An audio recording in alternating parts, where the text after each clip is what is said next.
Hey Bandidos, if you're here, it means you're ready to dive into the chaos, secrets, and adrenaline that the Descendant Season 2, aptly titled Void Chaser, is about to bring. And trust me, you don't want to miss this. Why? We're talking about 2 new Descendants, a new Ultimate Descendant, customizable pets, yes, you heard that right, ultimate weapons with jaw-dropping upgrades, and the hardest endgame content yet. Oh, and did I mention a toxic dude named Keelan, electric chaos from Inez, and an army of dread-inducing monsters that evolved during the fight? By the end of this video, you'll know exactly why December 5th can't come fast enough. Let's crack this thing open, shall we?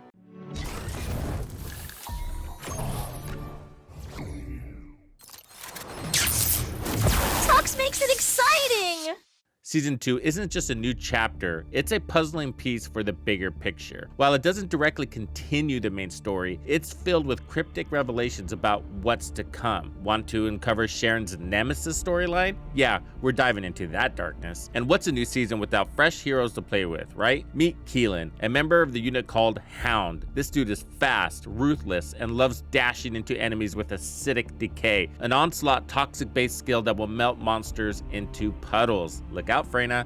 On the flip side, we've got Inez, our electrifying queen who arrives in week 7. She's gonna zap anyone who gets in her way. If you like fast-paced, high-voltage action, she's your girl. They didn't reveal much about her now, but we hope to learn more in the future. And then there's Ultimate Sharen. If you guessed she was next, you were right. She gets 2 insane new mods and a revamped skill set. Think 360-degree sword throwing with area of effect enhancements, stealth upgrades, and you guessed it, ridiculously fast cooldowns. Season 2 doesn't just give us new characters, it throws in a terrifying roster of new monsters too. There's this dude called the Dread Armor, a really big, meaner, and scarier Vulgus. It's a named monster, and these bad boys evolve during battles, so good luck figuring out their attack phases on the fly. And don't worry, the devs didn't forget about field monsters either. More variety. And then there's the Void Abyss Colossus mutations, so forget your standard patterns with these heavies. These massive enemies adapt over stages of the fight, so bring your A game for them too.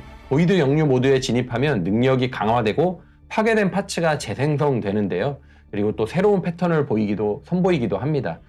플레이어들은 데미지를 입히거나 저 파츠를 적출하거나 파괴해서 보이드 영유 모드를 중단시켜야 합니다. 제가 듣기로 이게 팀 플레이 메커니즘이 없는 대신에 세팅이 되게 중요한 콘텐츠라고 들었어요. 이번 심층부 보이드는 거신에 맞춰 세팅을 변경하는 공략이 필요합니다. 방어도 좀 맞춰야 되고요. 네. 그리고 처치 시간을 단축하려면 속성 공격도 맞추는 게 좋습니다. So it was really interesting how they phrased that, no team play mechanic. I don't think that this means that it's intended for you to fight it solo. I mean, that might be a possibility. I think this was a little bit of a mistranslation here, or funny way of wording it in the subtitles, but I think what they were trying to say is the defeat of this Colossus doesn't depend on another Descendant doing a particular task, like Balby. You know how she had to shoot her water projectiles to attract Gluttony's impurities? Or maybe like Molten Fortress, which is actually still a pain in the butt for the community. It requires everybody on the team to do their part when it comes to shooting those towers. It really relies on team play and can be tough for public lobbies. So I'm interpreting this as less of that kind of mechanic. Let's address the elephant in the room. So, lacking endgame content, Season 2 smashes that criticism with Void Erosion Control. 30 new stages of hardcore challenges added, designed to push our limits. 던전은 일반과 어려움 난이도로 제공이 되고요.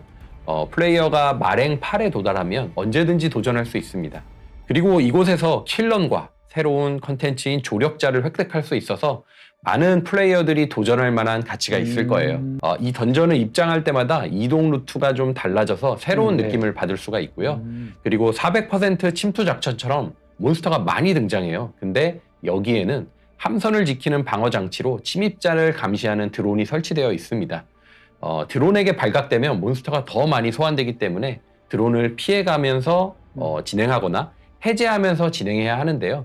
물론 근데 드론에 발각되든 말든 전부 다 섬멸해버리는 것도 또 하나의 진행 방법입니다. And if you're not ready to cry yet, the hard special operation is also getting a revamp with tougher layouts and monsters. But before we go further, we just have to talk about the Freyna issue. It's lingering, and I want you to hear what the devs have to say about it. Hear it directly from the horse's mouth. 프레이나 밸런스에 대해서 좀 저희가 고민이 많잖아요. 네, 저도 좀 고민을 많이 하고 있는 부분이에요. 최근에 테스트를 하면서 프레이나를 포함한 3인 파티로 몬스터를 160레벨로 맞춰놓고 진행을 해보니까요. 다른 계승자 조합 처치가 다른 계승자들에 비해 압도적으로 쉽고 특별히 어려움 없이 플레이가 가능했던 점이 문제였습니다. 프레이나의 전염 스킬이 네. 무한하게 퍼져나가는 것이 문제라고 생각을 하고 있습니다. 이로 인해 몬스터가 많이 등장하는 상황에서 다른 계승자들보다 압도적으로 강한 성능을 보이고 있는데요. 이 상태가 계속되면 멀티플레이어에서 밸런스가 좀 무너지고 다른 플레이어들의 그렇죠. 역할이 줄어들 우려가 있습니다. 네. 그리고 앞으로 저희가 신규 콘텐츠를 만들어내는 게 더 걱정인데요. 프레이나의 압도적인 강력함이 이 신규 콘텐츠를 만들어가는 데 있어서 큰 어려움을 주고 있습니다. 프레이나에 맞춰 난이도를 조정하면 사실 다른 계승자들은 플레이가 너무 어려워지고 다른 계승자에 맞춰 조정하면 프레이나가 너무 쉬워지는 상황이 발생할 수 있기 때문이에요. 그렇다고 이제 프레이나를 완전히 또 너프하겠다 이런 의견이신가요? 아니죠. 네, 저희는 프레이나를 단순하게 약화시키려는 그런 의도는 아니고요. 더 먼저 답변도 드리고 또 커뮤니티의 의견도 구했어요. 또 단순한 너프를 플레이어분들이 싫어한다는 사실도 저희 너무 잘 알고 있습니다. 그렇죠. 네, 유저분들이 게임에서 획득한 자산이 얼마나 중요한지에 대해서는 저희도 너무 잘 알고 있어요.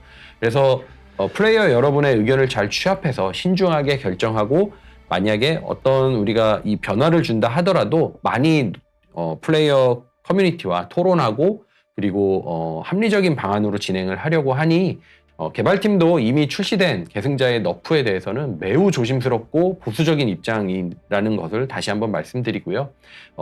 And that kind of attitude is why you need to own this game. Now let's talk weapons. Season 2 brings two ultimate game changers. One is called the Volta. It's a beam rifle that synergizes with Bunny's electric skill, creating electric jumps for insane crowd control. I think it's gonna feel a little bit like the final masterpiece electric status effect, which is pretty darn cool. And then there's Hammer and Anvil, a dual mode shotgun. Hipfire delivers hammer-like wide shots, while aiming sends explosive projectiles that rain buckshot. Bonus, it slows enemy movement. But that's not all.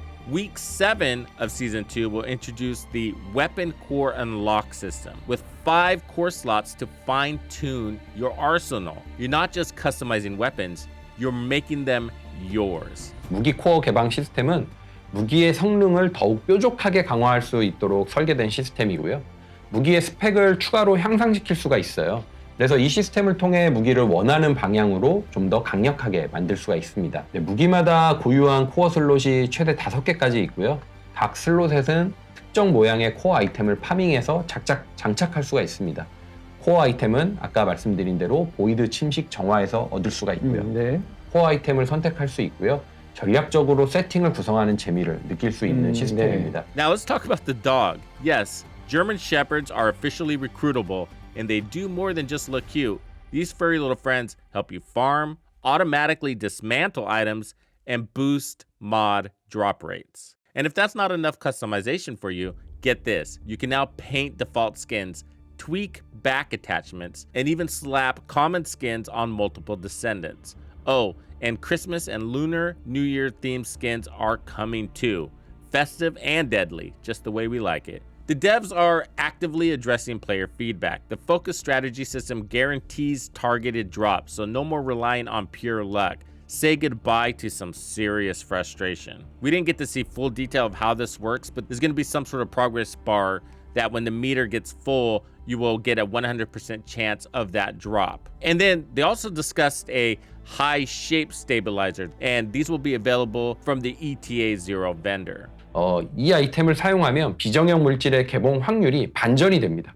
예를 들어서 6%와 30%짜리가 있잖아요. 네. 이게 고급 형태 안정제를 사용하면 반전이 돼서 6%짜리가 30%짜리로 바뀌는 거예요. 네. 네. 그러면 As for the roadmap, it kicks off December 5th with major new content pushes rolling out on a monthly basis. The second largest push for Season 2 will come on January 19th or week 7. And they're planning on doing regular broadcasts like we saw today. And Season 2 gameplay footage is on the way. We don't have a date on that exactly, but before Season 2, obviously. So stay tuned for more updates on that. And during that gameplay, they're going to reveal what the future of the First Descendant has beyond Season 2. Very excited that the devs are opening up like this. Void Chaser, let me know in the comments which feature you're most hyped about.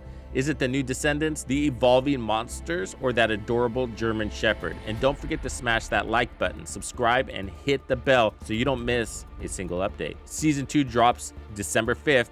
See you in the chaos. Thank you for hanging out with me. My name is Tuxedo Bandido. That's Tito Bandido. One and only. And this was another episode of The First Descendant. If you found this video helpful, subscribe, like, and turn on notifications to ensure you don't miss out on the fantastic experiences waiting for you in The First Descendant.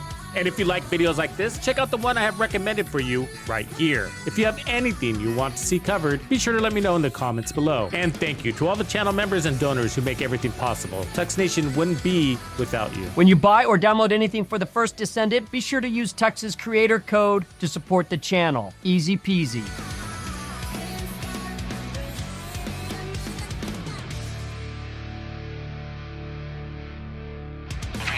Follow me.